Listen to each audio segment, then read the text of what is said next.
Pedro Castillo fue destituido del cargo de presidente de Perú y está bajo custodia policial. Por 101 votos, el Congreso aprobó la moción de censura que puso fin a su mandato, un hecho que tuvo lugar solo horas después de que el mismo Castillo anunciara la disolución del legislativo peruano.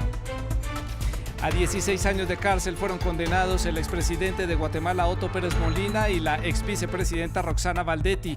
Ambos estaban acusados de delitos de asociación ilícita y defraudación aduanera en el marco de un caso de corrupción conocido como La Línea.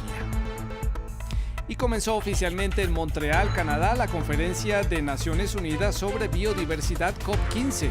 El encuentro tiene como meta concretar un acuerdo histórico entre los 190 países asistentes para salvar especies y ecosistemas de un daño irreversible. Tenemos reporte.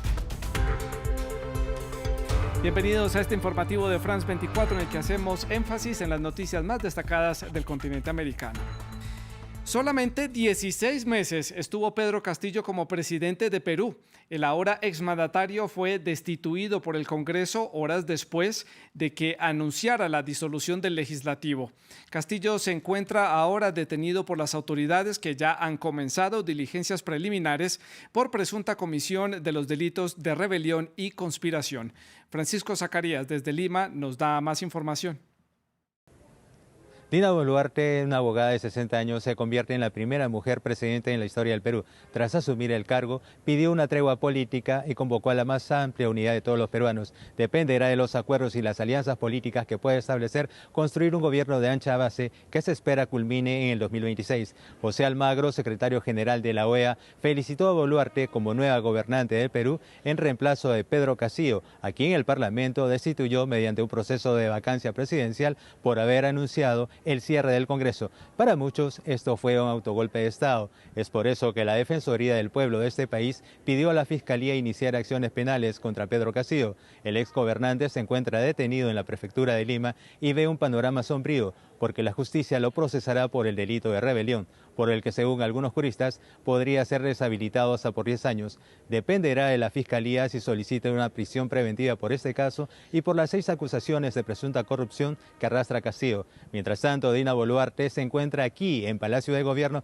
tratando de armar un nuevo equipo de gobierno. Boluarte también cuenta con investigaciones en el Congreso por el presunto delito de tráfico de influencias que se encuentra congelado en el Parlamento. Algunos analistas señalan que quizás más adelante el Congreso le termine aplicando un proceso de vacancia presidencial. Es una posibilidad que solo el tiempo lo dirá. Y tras el anuncio del cierre del Congreso y la destitución de Pedro Castillo, varios grupos de simpatizantes y también detractores del exmandatario se enfrentaron en las calles.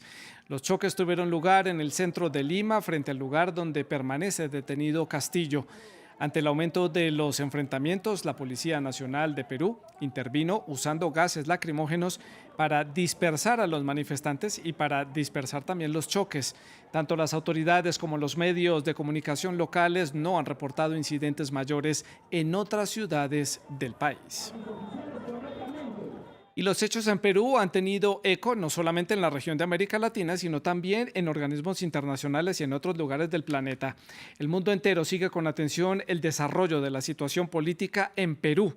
Por ejemplo, la Organización de Estados Americanos, OEA, que envió recientemente una delegación a Perú para ver de primera mano la situación política del país, felicitó a Dina Boluarte como nueva presidenta de ese país suramericano. De otra parte, el presidente mexicano Andrés Manuel López Obrador rechazó los acontecimientos. Señaló a las élites económicas y políticas de Perú de haber provocado la destitución de Castillo, a quien le ofrecieron las tierras mexicanas como un lugar para asilarse políticamente.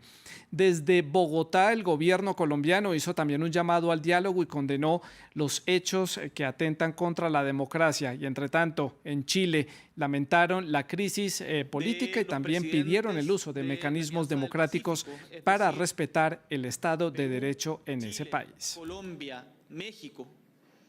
En otros temas, a 16 años de prisión fue condenado el expresidente de Guatemala, Otto Pérez Molina.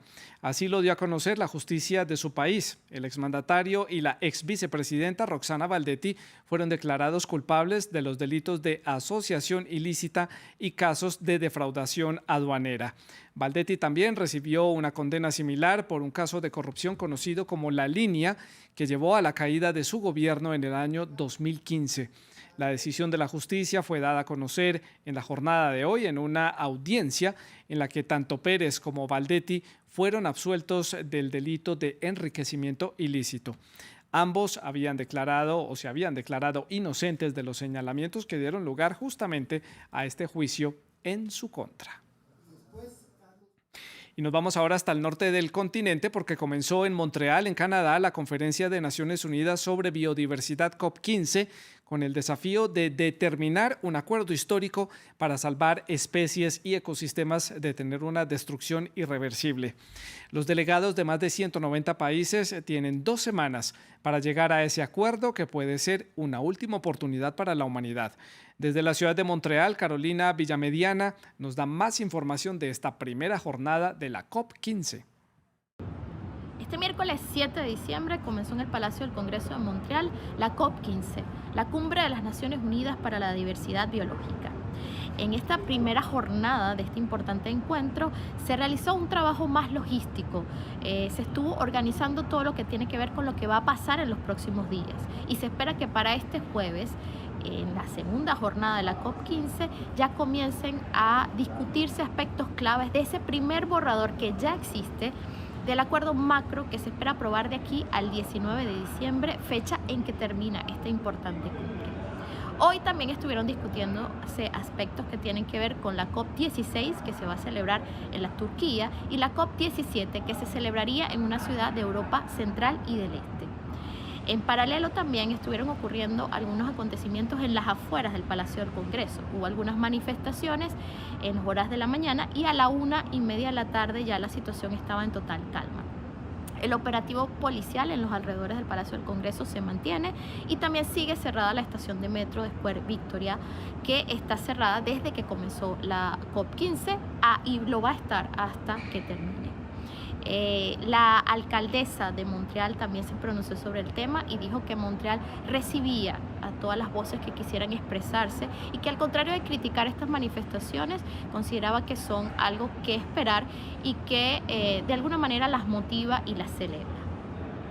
Pasamos a otras noticias destacadas. La mayoría demócrata en el Senado de Estados Unidos fue consolidada gracias a la victoria del senador Raphael Warnock frente al republicano Herschel Walker en la segunda vuelta de las elecciones de medio término en el estado de Georgia. El resultado ofrece entonces mayor margen de maniobra al partido de gobierno en la Cámara Alta. Veamos. Una estrecha victoria en Georgia definida en segunda vuelta. El demócrata Raphael Warnock ganó la reelección en la carrera al Senado con el 51,4% de los votos y se impuso frente al republicano y estrella del fútbol americano Herschel Walker, quien obtuvo el 48,6%. En Atlanta, Warnock celebró la victoria junto a su familia y seguidores. Es para mí un honor utilizar las 4 palabras más poderosas dichas durante una democracia. La gente ha hablado. Mientras que la Cámara de Representantes quedó en manos de los republicanos, con el triunfo de Warnock, los demócratas consolidan su mayoría en el Senado. Con 51 escaños, el Partido Demócrata rompe con la paridad que durante 2 años los ha hecho depender del voto de desempate de la vicepresidenta Kamala Harris en su condición de presidenta del Senado.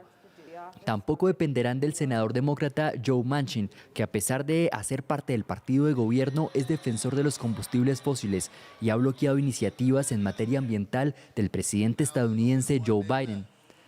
Los resultados de Georgia favorecen a Biden en su agenda legislativa hasta que termine su primer mandato en 2024 y representan una derrota para el expresidente Donald Trump, quien era cercano al candidato derrotado.